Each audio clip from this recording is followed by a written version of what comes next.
எல்லாருக்கும் வணக்கம். இன்னைக்கு பூஜா ஸ்டார் பார்த்தீங்கன்னா அவங்க வந்து காலை ஏர்ல விட்டு ஓட்டப்பாங்க. இப்படி பிகினர்ஸ் வந்து எடுத்தோடனே டேரக்டா வந்து காலை மேலே வச்சு ஓட்ட முடியாது.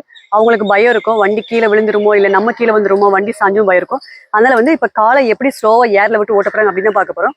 வண்டியை ஸ்டார்ட் பண்ணிட்டு அப்படியே கொஞ்சம் தூரம் போ, லைட்டாக ஆக்சிடென்ட் நிறைய கொடுத்துருக்கும். பிரேக்கை லைட்டாக பிடிச்சிக்கணும். எப்பயுமே பிரேக் பிடிக்கிறப்ப ஒரு வரல பிடிக்காதீங்க, இந்த மாதிரி 4 வரல லைட்டாக பிடிச்சிக்கிங்க. பிடிச்சிட்டு வண்டி கொஞ்சம் மூவ் ஆனதுக்கப்புறம் கால் அப்படியே லைட்டாக தூக்கிக்கிங்க. ஆக்சிடென்ட் மட்டும் கம்மி பண்ணாதீங்க. நீங்கள் ஆக்சிடென்ட் கம்மி பண்ணிட்டீங்கன்னா உங்கள் கால் கீழே வந்துடும். கம்மி பண்ணால் இப்படி நேராக ஸ்லோவாகுவாங்க. எப்போ பயம் வந்துச்சுன்னா ஃபுல்லாக கம்மி பண்ணிட்டு பிரேக் பிடிச்சி நின்றுக்கிங்க. அதை மட்டுமே பண்ணிக்கிங்க. ஆக்சிடென்ட் மட்டும் யாருமே பேக் சைடு கொடுத்துறாதீங்க. இப்போ அதை தான் அவங்க கொடுத்துருப்பாங்க. கொடுங்க, அப்படியே லைட்டாக கொடுங்க. அப்படியே ஸ்லோவாக போங்க போங்க.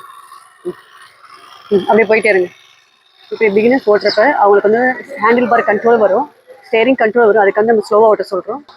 ஸ்லோவாக கொடுக்குறாங்க. காலை தரையிருந்து லைட்டாக தூக்கிக்கிட்டாங்க. இப்படி தான் பிகினர்ஸ் தூக்கணும். ஏன்னா எடுத்துன்னு டேரெக்டாக காலை தூக்கி மேலே வைக்க முடியாது. ஸ்லோவாக கொடுக்குறாங்க.